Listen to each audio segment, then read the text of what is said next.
잠을 못 자서 늙는 게 아니라 늙어서 잠을 못 자는 것도 아닙니다. 하지만 많은 분들이 그렇게 믿으며 오늘도 밤을 버티듯 보내고 계십니다. 사실은 아주 작은 차이, 단 하나의 선택을 모르기 때문에 하루하루가 유난히 피곤해지는 경우가 많습니다. 이 영상을 보시는 분들 중에도 밤이 오면 괜히 마음이 조급해지고 시계를 몇 번이나 확인하다가 새벽을 맞이하는 분들이 계실 겁니다. 수면제를 먹어도 잠은 얕고 새벽 2, 3시면 어김없이 눈이 떠지고 아침이 되면 잔 것 같지 않은 몸으로 하루를 시작하게 되죠. 낮에는 머리가 멍하고 사소한 일에도 짜증이 늘고 예전 같지 않다는 생각이 자꾸 마음에 걸립니다. 오늘은 바로 그 이야기를 드리려고 합니다. 왜 나이가 들수록 잠이 멀어지는지, 그리고 왜 많은 분들이 노력해도 해결되지 않았는지 그 이유를 차분히 짚어보려 합니다. 동시에 약에 의존하지 않고도 잠을 되찾을 수 있는 가능성에 대해서도 함께 이야기해 보겠습니다. 저는 이승호입니다. 올해로 85이 되었고 거의 50해에 가까운 시간을 진료실에서 보내며 수많은 중장년 고령 환자분들을 만나왔습니다. 셀 수 없을 만큼 많은 분들이 제 앞에 앉아 같은 고민을 털어놓으셨습니다. 선생님, 잠만 좀 제대로 자고 싶어요. 어떤 분은 수년간 하루 1~2시간밖에 못 주무셨고 어떤 분은 먹어본 수면제 이름을 다 적어도 종이가 모자랄 정도였습니다. 그러다 어느 순간 이렇게 말씀하시는 분들도 계셨습니다. 약은 다 써봤는데 이제는 포기해야 하나요? 그 질문을 들을 때마다 저는 늘 같은 생각을 했습니다. 아직 포기할 때가 아니라는 것, 그리고 문제는 의지나 노력이 아니라 방향일 수 있다는 점입니다.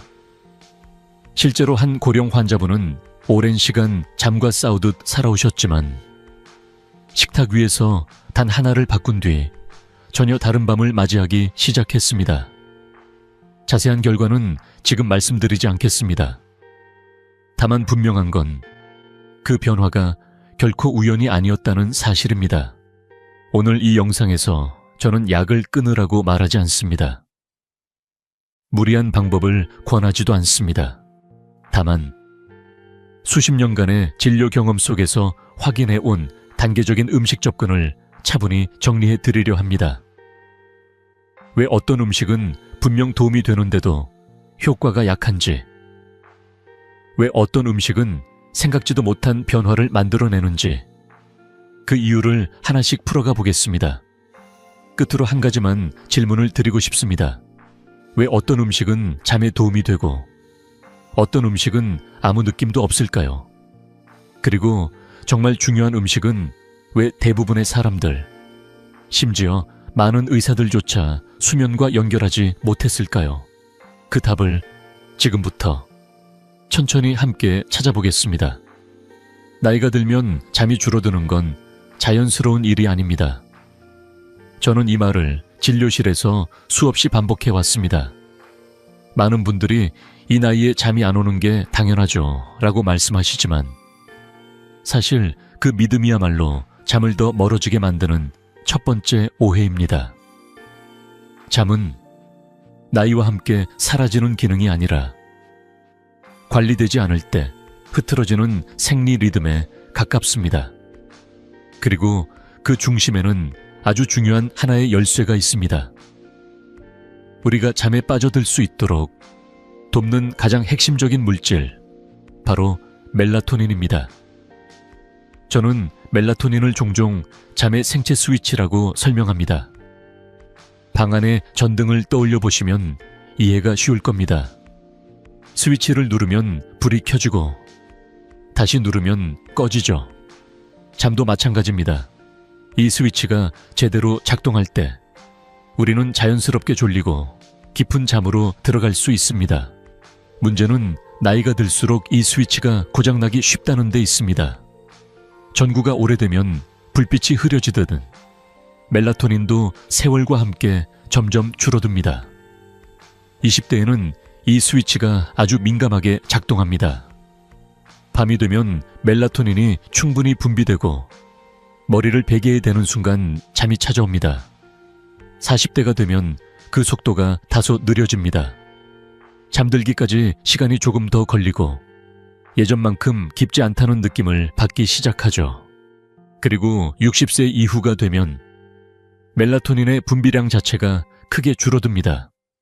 스위치를 눌러도 불이 희미하게 들어오는 상태와 비슷합니다. 이때부터 많은 분들이 잠이 안 온다는 말을 자주 하시게 됩니다. 그렇다면 왜 이런 일이 생길까요? 왜 낮에는 그렇게 졸린데 막상 밤이 되면 눈은 또렷해지는 걸까요? 이는 단순한 피로의 문제가 아니라 생체 리듬이 흐트러졌다는 신호입니다. 낮에 충분히 깨어 있어야 밤에 자연스럽게 잠이 오는데 멜라토닌이 부족하면 낮과 밤의 경계가 흐려집니다. 낮에는 스위치가 완전히 꺼지지 않아 몸이 무겁고 졸리고 밤에는 스위치가 제대로 켜지지 않아 뒤척이게 됩니다. 하루가 지날수록 이 리듬은 더 어긋나고 결국 밤과 싸우는 생활이 반복됩니다. 이 상태가 오래 지속되면 단순히 잠만 문제되는 것이 아닙니다. 멜라토닌 부족은 기억력에도 영향을 미칩니다. 예전에는 쉽게 떠올리던 이름이나 약속이 자꾸 헷갈리고 집중력이 떨어졌다고 느끼는 분들이 많습니다. 혈압이나 혈당도 안정되기 어려워집니다. 밤에 몸이 제대로 쉬지 못하면 낮 동안의 회복도 충분히 이루어지지 않기 때문입니다. 무엇보다 마음이 먼저 지칩니다. 이유 없이 우울해지고 의욕이 떨어지고 하루를 버티듯 살아가게 됩니다. 저는 이런 변화를 겪으며 이게 다 나이 탓이겠지요 라고 말하는 분들을 참 많이 보아왔습니다. 하지만 분명히 말씀드리고 싶은 것이 있습니다. 문제는 나이가 아니라 멜라토닌이 나올 수 없는 환경에 오래 노출되어 있다는 점입니다. 잠을 늘리려고 애쓰는 것만으로는 해결되지 않습니다. 억지로 일찍 누워보거나 눈을 감고 버틴다고 해서 스위치가 켜지지는 않습니다. 필요한 것은 멜라토닌이 자연스럽게 분비될 수 있도록 몸의 조건을 다시 만들어주는 일입니다. 이제부터 저는 그 방법을 단계적으로 설명드리려 합니다. 우리가 흔히 알고 있는 방법들이 왜 한계가 있는지, 그리고 어떤 접근이 고령자의 몸에 더 잘 맞는지 말입니다. 다음 이야기에서는 많은 분들이 이미 시도해 보셨지만 기대만큼 효과를 보지 못했던 음식들부터 차분히 짚어보겠습니다. 여기까지 이해하셨다면 이제 변화의 출발점에 서 계신 겁니다. 이 음식들이 나쁘다는 말은 아닙니다. 오히려 많은 분들이 잠을 위해 가장 먼저 떠올리는 것들이고 분명 일정 부분에서는 도움도 됩니다. 다만 고령자의 오래된 불면을 해결하기에는 충분하지 않다는 점을 꼭 짚고 넘어가야 합니다. 저는 이 이야기를 부정하기 위해서가 아니라 왜 기대만큼의 변화가 나타나지 않았는지를 설명드리기 위해 꺼내는 것입니다. 잠이 안 올 때 따뜻한 우유 한 잔을 마셔보셨던 분들 많으실 겁니다. 바나나나 견과류를 챙겨 드신 분들도 계실 테고요. 이런 음식들이 수면과 전혀 관계없는 것은 아닙니다. 이들 모두에는 트립토판이라는 성분이 들어있습니다. 트립토판은 우리 몸 안에서 멜라토닌을 만드는 재료가 됩니다. 그래서 젊었을 때는 이런 음식들만으로도 잠자리에 드는데 큰 어려움이 없었던 겁니다. 몸속에서 트립토판을 멜라토닌으로 바꾸는 과정이 비교적 원활했고 기본적인 분비량 자체도 충분했기 때문입니다. 문제는 60세 이후입니다. 앞서 말씀드렸듯 이 시기에는 멜라토닌을 만들어내는 능력 자체가 크게 떨어집니다. 스위치가 예전처럼 잘 작동하지 않는데 재료만 조금 보충한다고 해서 불이 환하게 켜지지는 않습니다. 따뜻한 우유 한 잔에 들어있는 트립토판의 양은 생각보다 많지 않습니다. 깊은 잠을 기대하려면 현실적으로 여러 잔을 마셔야 하는데 그러면 밤중에 화장실을 가느라 잠이 더 깨기 쉽습니다. 바나나도 마찬가지입니다. 한두 개로는 큰 변화를 느끼기 어렵고 양을 늘리면 혈당 부담이 생길 수 있습니다. 일반 견과류 역시 소량으로는 도움이 되지만 고령자의 불면을 단독으로 해결하기에는 힘이 부족합니다. 진료실에서 실제로 이런 이야기를 자주 듣습니다. 선생님, 우유도 마셔보고 바나나도 먹어봤는데 크게 달라진 게 없어요. 어느 60대 후반의 환자분은 매일 밤 잠들기 전 우유를 2잔씩 드셨다고 했습니다. 한 달 넘게 이어갔지만 잠들기까지 걸리는 시간은 조금 줄었을 뿐 새벽에 깨는 패턴은 그대로였습니다. 본인은 열심히 했는데 결과가 크지 않다 보니 점점 실망감이 쌓였다고 하셨습니다. 이렇게까지 해도 안 되면 저는 그냥 이대로 살아야 하나요? 라는 말을 하실 때 저는 그 마음을 충분히 이해할 수 있었습니다. 이런 경험을 한 분들이 생각보다 많습니다. 그래서 중요한 건 이 음식들이 틀렸다는 판단이 아니라 역할을 정확히 이해하는 것입니다. 따뜻한 우유나 바나나, 견과류는 수면을 위한 출발선에 가깝습니다. 몸에 이제 쉴 준비를 하자는 신호를 주는 정도의 역할이지 오래된 불면을 단번에 해결해주는 열쇠는 아닙니다. 여기서 멈추면 변화가 더디거나 아예 느껴지지 않을 수도 있습니다. 그래서 저는 늘 이렇게 말씀드립니다. 이건 해결책이 아니라 준비 단계라고요. 몸을 조금씩 풀어주고 다음 단계를 받아들일 수 있게 만드는 과정입니다. 만약 이 지점에서 좌절했다면 방법이 잘못된 게 아니라 순서가 아직 끝나지 않았을 뿐입니다. 이제부터는 이 준비 단계 위에 조금 더 힘이 되는 방법들을 차근차근 쌓아가야 합니다. 다음 이야기에서는 이 단계를 지나 실제로 많은 분들이 변화를 느끼기 시작한 지점으로 함께 넘어가 보겠습니다. 많은 분들이 바로 여기에서 좌절합니다. 좋다고 해서 따라해 봤는데 기대했던 만큼 잠이 달라지지 않았을 때의 그 허탈감 때문입니다. 나한테는 안 맞나 보다. 이 나이에 뭘 더 바꾸겠어 라는 생각이 들고 그렇게 다시 포기하게 됩니다. 저는 이 장면을 진료실에서 수없이 보아왔습니다. 열심히 시도했기에 더 실망이 크고 그 실망이 다음 시도를 가로막아 버리는 순간입니다. 문제의 시작은 음식 하나만으로 모든 것을 해결하려는 기대에서 비롯됩니다. 인터넷이나 주변에서 들은 이야기 하나에 희망을 걸고 그것만 꾸준히 하면 밤이 달라질 거라 믿는 것이죠. 하지만 고령자의 몸은 그렇게 단순하게 반응하지 않습니다. 젊은 시절에는 하나의 변화만으로도 몸이 빠르게 따라와 주었지만 지금의 몸은 여러 해 동안 쌓여온 리듬과 습관 위에 놓여 있습니다. 그만큼 접근도 조금 더 섬세해야 합니다. 특히 잠이라는 것은 더 그렇습니다. 잠은 단순히 피곤해서 오는 것이 아니라 몸과 마음이 동시에 준비되었을 때 찾아옵니다.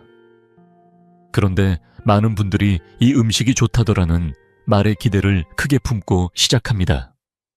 며칠 안에 눈에 띄는 변화가 없으면 실망하고 그 실망이 다시 의욕을 꺾습니다. 그러다 보면 나는 원래 잠이 안 되는 체질인가 보다 라는 결론에 도달하게 됩니다.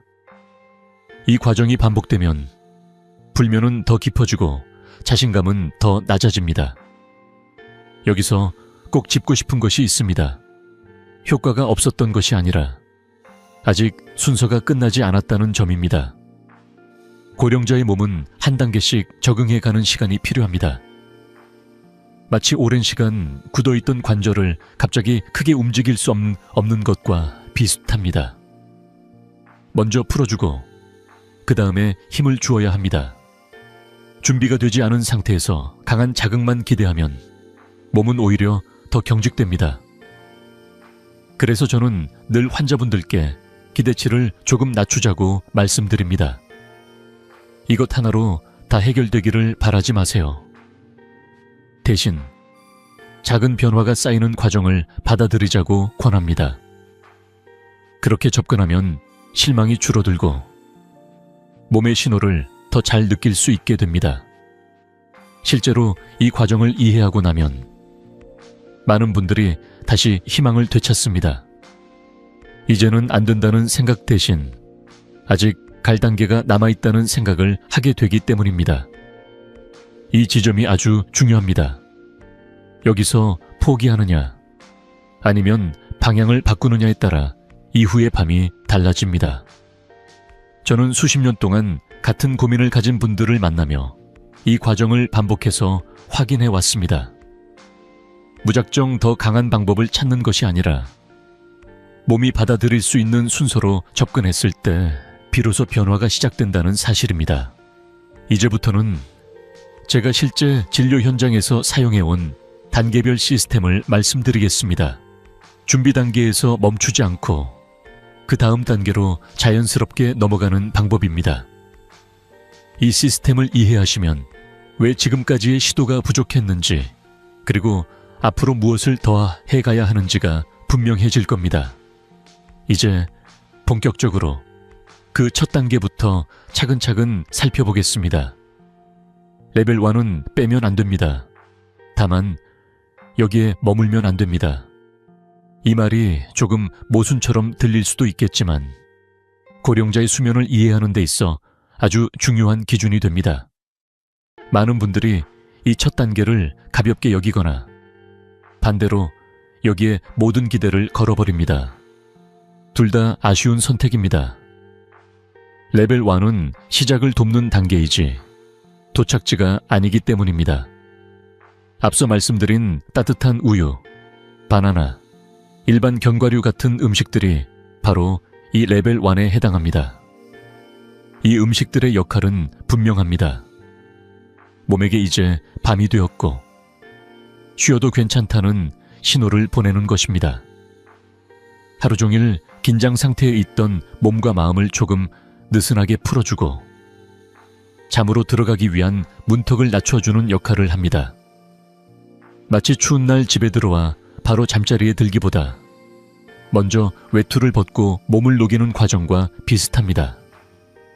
이 단계가 특히 도움이 되는 분들도 분명히 있습니다.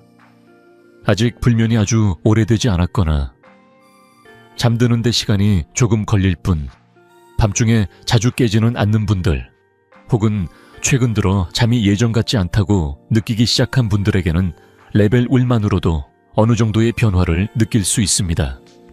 잠들기까지 조금 빨라졌다. 몸이 덜 긴장된 느낌이다. 같은 신호가 나타난다면 이 단계는 제 역할을 하고 있는 것입니다. 하지만 여기서 기대치를 잘 잡는 것이 중요합니다. 레벨 1은 깊은 잠을 보장하는 단계가 아닙니다. 새벽에 한 번도 깨지 않고 푹 자는 것을 목표로 삼기보다는 잠자리에 들어가는 과정이 조금 부드러워지는지를 살펴보는 단계라고 생각하셔야 합니다. 이 차이를 이해하지 못하면 며칠 해보고 별 차이가 없다고 느끼며 쉽게 실망하게 됩니다. 그러면 앞서 말씀드린 것처럼 잘못된 기대가 실망으로 이어지고 결국 포기로 연결됩니다. 진료실에서 저는 종종 이런 말씀을 드립니다. 지금은 몸을 깨우는 게 아니라 몸을 설득하는 단계입니다. 오랜 시간 불면을 겪은 몸은 쉽게 잠을 허락하지 않습니다. 갑자기 깊은 잠을 요구하면 몸은 오히려 더 경계하게 됩니다. 레벨 1은 그 경계를 조금 낮추는 작업입니다. 그래서 효과가 크지 않다고 해서 실패라고 판단해서는 안 됩니다. 중요한 것은 이 단계에서 머무르지 않는 것입니다. 몸이 준비되었다는 신호가 보이면 다음 단계로 자연스럽게 넘어가야 합니다. 잠들기 전 긴장이 조금 줄었다. 예전보다 잠자리에 대한 두려움이 덜하다는 느낌이 든다면 그때가 바로 다음 단계를 받아들일 수 있는 시점입니다. 이 순서를 지키지 않으면 아무리 좋은 방법도 제 힘을 발휘하기 어렵습니다. 이제부터는 이 워밍업 단계를 지나 실제로 많은 분들이 뭔가 달라지고 있다고 느끼기 시작한 단계로 넘어가 보겠습니다. 몸의 긴장을 한층 더 풀어주고 밤의 불편함을 줄이는데 중요한 역할을 하는 다음 레벨 이야기를 이어가겠습니다. 잠을 방해하는 건 생각보다 마음속 걱정보다도 몸의 긴장인 경우가 많습니다. 머리는 분명 쉬고 싶은데 막상 누우면 어깨가 뻣뻣하고 허리가 불편하고 다리가 당기는 느낌 때문에 쉽게 잠들지 못하는 분들이 계십니다. 이런 상태에서는 아무리 눈을 감고 있어도 몸이 먼저 경계하고 있기 때문에 깊은 잠으로 들어가기 어렵습니다. 그래서 레벨 2에서는 몸을 풀어주는 일이 핵심이 됩니다. 이 단계에서 중요한 역할을 하는 것이 바로 마그네슘입니다. 마그네슘은 근육을 이완시키고 신경의 흥분을 가라앉히는데 꼭 필요한 미네랄입니다. 젊을 때는 식사를 통해 자연스럽게 충분한 양을 섭취하고 몸에서도 잘 활용했지만 나이가 들수록 흡수율이 떨어지고 필요량은 오히려 늘어납니다. 그 결과 밤이 되면 몸 여기저기가 서서히 굳어가는 느낌을 받게 됩니다. 낮에는 괜찮은데 누우면 더 불편해요 라는 말을 하시는 분들이 바로 여기에 해당합니다. 밤에 몸이 굳는 이유는 단순히 피로 때문만은 아닙니다. 하루 동안 쌓인 긴장이 제대로 풀리지 않은 채 잠자리에 들기 때문입니다. 근육이 수축된 상태에서는 몸이 아직 위험이 있다고 판단하고 깊은 휴식 모드로 전환되지 않습니다. 이때 마그네슘은 브레이크 역할을 합니다. 과도하게 긴장된 근육과 신경에 이제 내려놓아도 된다는 신호를 보내는 것이죠. 여기서 아몬드가 중요한 이유가 나옵니다. 아몬드는 마그네슘을 비교적 안정적으로 공급해주는 음식입니다. 동시에 앞서 말씀드린 트립토판도 함께 들어있어 멜라토닌 생성에도 도움을 줍니다. 즉, 몸을 풀어주면서 잠의 스위치를 도와주는 이중 효과를 기대할 수 있습니다. 레벨 1이 마음의 문을 여는 단계였다면 레벨 2는 몸의 빗장을 푸는 단계라고 볼 수 있습니다. 진료실에서 만났던 한 환자분이 떠오릅니다. 밤만 되면 어깨와 목이 돌처럼 굳어 잠을 이루지 못했던 분이었습니다. 수면제도 먹어봤지만 잠이 들기 전 몸의 불편함은 여전했다고 하셨습니다. 저는 이분께 잠들기 1시간쯤 전에 아몬드를 천천히 씹어 드셔보시라고 권했습니다. 며칠 뒤 다시 만났을 때 그분은 이렇게 말씀하셨습니다. 선생님, 아직 완전히 푹 자는 건 아니지만 누우면 몸이 덜 긴장돼요. 이 말은 아주 중요한 신호입니다. 깊은 잠으로 가는 길이 열리기 시작했다는 뜻이기 때문입니다. 아몬드를 섭취할 때는 양과 타이밍이 중요합니다. 너무 많이 먹을 필요는 없습니다. 손에 가볍게 한 줌 정도, 대략 10알 내외면 충분합니다. 잠들기 직전에 급하게 먹기보다는 잠자리에 들기 1시간 전쯤 여유를 가지고 천천히 씹어 드시는 것이 좋습니다. 그래야 몸이 서서히 이완되며 밤을 준비할 수 있습니다. 단, 소화가 약한 분들은 과도한 섭취를 피해야 합니다. 기름기가 있는 음식이기 때문에 적당량을 지키는 것이 중요합니다. 이 단계에서 기대해야 할 변화는 완벽한 숙면이 아닙니다. 대신 누웠을 때 몸이 한결 편안해지고 잠자리에 대한 거부감이 줄어드는지를 느껴보셔야 합니다. 이 신호가 보이기 시작하면 다음 단계로 넘어갈 준비가 된 것입니다. 몸이 먼저 쉬는 법을 배우면 그 다음에는 마음과 뇌가 따라오게 됩니다. 이제 우리는 몸의 긴장을 어느 정도 내려놓는데 성공했습니다. 다음 단계에서는 한 걸음 더 나아가 밤마다 쉬지 못하고 바쁘게 움직이던 뇌를 어떻게 진정시킬 수 있는지 이야기해 보겠습니다. 여기까지 따라오셨다면 변화는 이미 시작되고 있습니다. 잠을 못 자는 뇌는 쉬는 법을 잊은 뇌입니다. 많은 분들이 몸은 피곤한데 머리가 너무 바빠서 잠이 안 와요 라고 말씀하십니다. 눈은 감았는데 하루 동안 있었던 일들이 하나둘 떠오르고 걱정과 생각이 꼬리를 물고 이어집니다. 이 상태에서는 몸이 아무리 준비되어 있어도 잠은 쉽게 찾아오지 않습니다. 그래서 레벨 3부터는 초점을 몸에서 뇌로 옮겨야 합니다. 나이가 들수록 뇌는 쉬는 방법을 조금씩 잊어갑니다. 젊었을 때는 하루가 끝나면 자연스럽게 생각이 느려지고 잠이 들 준비를 했지만 지금은 그렇지 않습니다. 작은 걱정 하나에도 뇌가 오래 반응하고 긴장이 쉽게 풀리지 않습니다.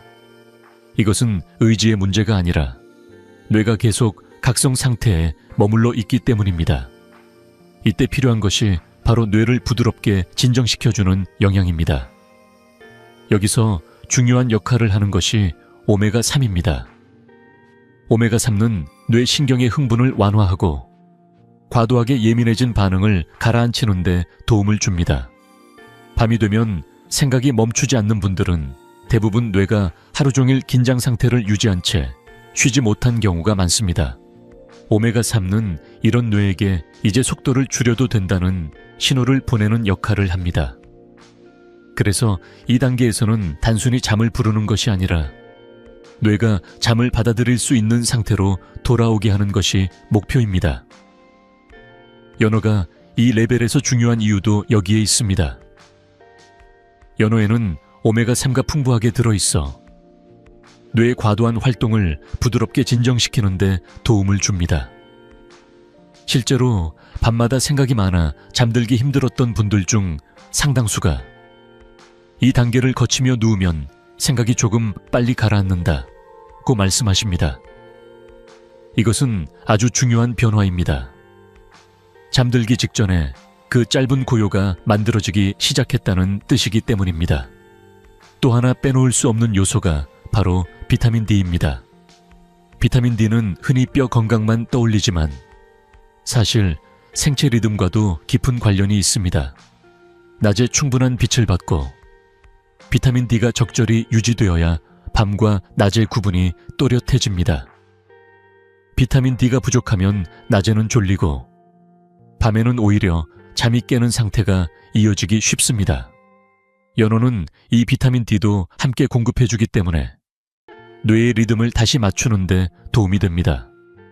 고령자에게 연어를 섭취할 때는 방법과 빈도가 중요합니다. 매일 드실 필요는 없습니다. 일주일에 2-3번 정도면 충분합니다. 양도 많지 않아도 괜찮습니다. 손바닥 크기 정도의 한 토막이면 충분합니다. 조리법은 최대한 단순하게 하는 것이 좋습니다. 기름에 튀기기보다는 구이나 찜처럼 담백한 방법이 적합합니다. 그래야 소화 부담이 적고 밤의 편안함을 해치지 않습니다. 너무 늦은 시간에 드시는 것도 피하는 것이 좋습니다. 저녁 식사 시간에 맞춰 드시는 것이 가장 이상적입니다. 이 단계에서 기대할 수 있는 변화는 머리가 조금 조용해졌다는 느낌입니다. 여전히 잠들기까지 시간이 걸릴 수는 있지만 생각의 소음이 줄어들고 누웠을 때의 불안감이 완화됩니다. 몸은 이미 레벨 2에서 어느 정도 준비가 되었고 이제 뇌까지 함께 내려오기 시작한 것입니다. 하지만 여기서도 아직 끝은 아닙니다. 뇌가 쉬는 법을 조금씩 기억해가는 이 시점에서 마지막으로 중요한 한 가지가 더 필요합니다. 다음 단계에서는 수면과 동시에 노년기의 또 다른 중요한 요소를 함께 챙길 수 있는 이야기를 이어가 보겠습니다. 여기까지 오셨다면 이미 잠으로 가는 길에 중반을 넘어서고 계신 겁니다. 수면과 근육은 따로 관리하지 않습니다. 이 두 가지를 전혀 다른 문제라고 생각하는 분들이 많지만 실제로는 아주 깊이 연결되어 있습니다. 밤에 잠을 잘 자지 못하는 분들 중 상당수가 동시에 근력이 떨어졌다고 느끼고 반대로 근육이 빠르게 줄어드는 분들일수록 잠의 질도 함께 나빠지는 경우를 저는 수없이 보아왔습니다. 몸을 지탱하는 힘이 약해지면 몸은 밤에도 완전히 긴장을 풀지 못합니다. 그래서 이 단계에서는 수면만을 위한 접근이 아니라 노년기의 몸 전체를 함께 살펴봐야 합니다. 여기서 중요한 역할을 하는 것이 트립토판입니다. 앞서 말씀드린 것처럼 트립토판은 멜라토닌을 만드는 핵심 재료입니다. 그런데 닭가슴살에는 이 트립토판이 비교적 풍부하게 들어 있습니다. 그래서 닭가슴살은 잠을 돕는 재료이면서 동시에 노년기에 꼭 필요한 단백질을 공급해주는 음식이기도 합니다. 이 점이 레벨 4의 가장 큰 특징입니다. 잠을 돕기 위해 먹는 음식이 동시에 근육을 지켜주는 역할까지 한다는 점입니다. 나이가 들수록 근육은 자연스럽게 줄어듭니다. 문제는 이 속도가 생각보다 빠르다는 것입니다. 근육이 줄어들면 낮 동안의 활동량이 줄고 피로는 쉽게 쌓이며 밤이 되어도 몸이 완전히 회복되지 않습니다. 이런 상태에서는 아무리 좋은 수면 환경을 만들어도 깊은 잠으로 이어지기 어렵습니다. 그래서 저는 늘 잘 자고 싶다면 근육을 외면하지 마세요 라고 말씀드립니다. 닭가슴살은 이 두 가지를 동시에 다룰 수 있는 현실적인 선택입니다. 하지만 여기서도 중요한 것은 섭취 시점입니다. 닭가슴살은 아무 때나 먹으면 되는 음식이 아닙니다. 너무 늦은 시간에 단백질을 많이 섭취하면 오히려 소화에 에너지가 쓰여 잠이 방해될 수 있습니다. 그래서 저녁 식사 시간, 가능하다면 잠들기 최소 3시간 전쯤에 드시는 것이 좋습니다. 양도 많을 필요는 없습니다. 손바닥 크기 정도면 충분합니다. 이 정도면 트립토판과 단백질을 모두 챙기면서도 밤에 부담을 주지 않습니다. 조리 방법도 중요합니다. 기름에 튀기거나 양념이 강한 조리법은 피하는 것이 좋습니다. 이런 방식은 소화에 부담을 주고 밤에 속이 불편해질 수 있습니다. 가장 좋은 방법은 삶거나 기름을 거의 사용하지 않고 구워내는 것입니다. 담백하게 조리한 닭가슴살은 몸에 부담을 주지 않으면서 필요한 역할을 충분히 해냅니다. 맛이 없지 않을까요? 라고 걱정하시는 분들도 계시지만 이 단계에서는 맛보다 몸의 반응을 먼저 살펴보셔야 합니다. 진료실에서 한 어르신이 이런 말씀을 하신 적이 있습니다. 선생님, 요즘은 잠도 조금 나아졌는데 걷는 것도 덜 힘들어요. 이분은 레벨 3까지 거친 뒤 저녁 식사에 닭가슴살을 조금씩 추가하기 시작하셨습니다. 처음에는 수면을 위해 시작했지만 어느 순간부터 아침에 몸이 덜 무겁고 계단을 오를 때 숨이 덜 찬다는 변화를 느끼셨습니다. 이런 변화는 우연이 아닙니다. 밤에 회복이 조금씩 제대로 이루어지기 시작했다는 신호입니다. 반대로 잘못 먹었을 때의 역효과도 분명히 있습니다. 너무 늦게, 너무 많이, 혹은 기름진 방식으로 섭취하면 잠이 더 불편해질 수 있습니다. 그래서 이 단계에서는 많이보다 알맞게가 중요합니다. 몸이 받아들일 수 있는 만큼만 주는 것이 핵심입니다. 이 균형을 지키면 닭가슴살은 수면과 근육 모두를 지켜주는 든든한 조력자가 됩니다. 이제 우리는 몸의 긴장, 뇌의 각성, 그리고 회복을 담당하는 근육까지 함께 다루게 되었습니다. 여기까지 오신 분들은 이미 밤의 질이 조금씩 달라지고 있을 가능성이 큽니다. 하지만 아직 마지막 열쇠가 하나 남아 있습니다. 다음 단계에서는 이 모든 준비 위에 수면의 스위치를 가장 직접적으로 도와주는 결정적인 요소를 이야기해 보겠습니다. 이제 정말 마지막 관문에 다가오고 있습니다. 이 음식은 대부분의 의사도 수면과 연결하지 않습니다. 그래서 더더욱 많은 분들이 모르고 지나칩니다. 앞선 단계들을 성실히 따라오신 분들이라면 이미 느끼고 계실 겁니다. 몸의 긴장은 풀렸고 머릿속 소음도 줄었고 회복을 도울 기반도 마련되었습니다. 이제 마지막으로 필요한 것은 잠의 스위치를 가장 직접적으로 가장 부드럽게 눌러주는 한 가지입니다. 그 정점에 있는 음식이 바로 타트체리입니다. 타트체리가 특별한 이유는 멜라토닌의 밀도에 있습니다.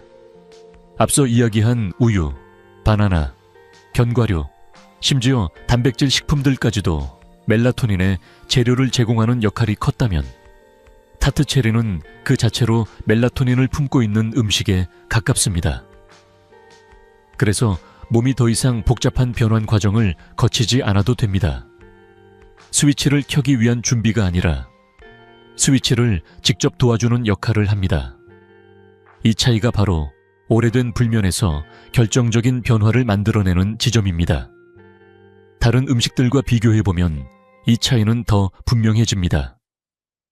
바나나나 우유는 여러 단계를 거쳐야 하고 그 과정에서 효율이 떨어질 수 있습니다. 반면 타트체리는 적은 양으로도 분명한 신호를 줍니다. 그래서 저는 이 단계를 마지막 퍼즐이라고 부릅니다. 앞선 단계들이 퍼즐 조각을 맞추는 과정이었다면 타트체리는 그 그림을 완성시키는 역할을 합니다.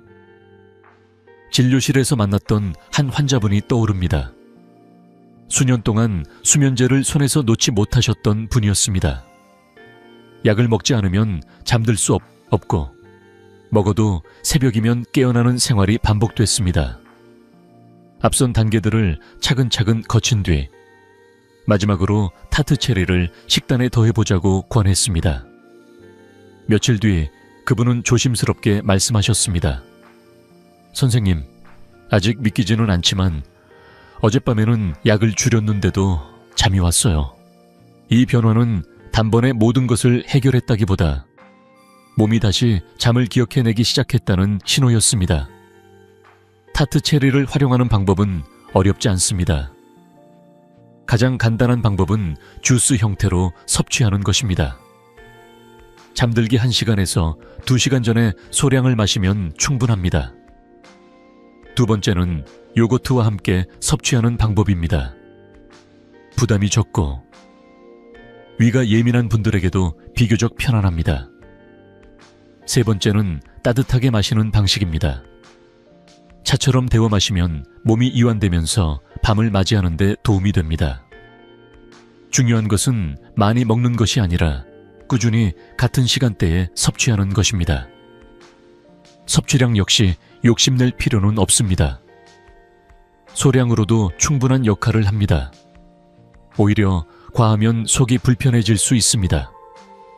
타이밍은 꼭 잠들기 직전보다는 몸이 밤을 준비하기 시작하는 시간에 맞추는 것이 좋습니다. 이렇게 하면 자연스럽게 졸림이 찾아옵니다. 당뇨가 있는 분들은 한 가지를 더 주의하셔야 합니다. 당분이 부담이 될 수 있으므로 양을 더 줄이거나 무가당 제품을 선택하는 것이 좋습니다.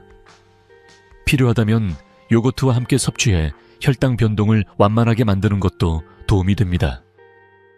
무엇보다 자신의 몸 반응을 살피며 조절하는 것이 가장 중요합니다. 이 단계까지 오신 분들은 이제 분명히 느끼실 겁니다.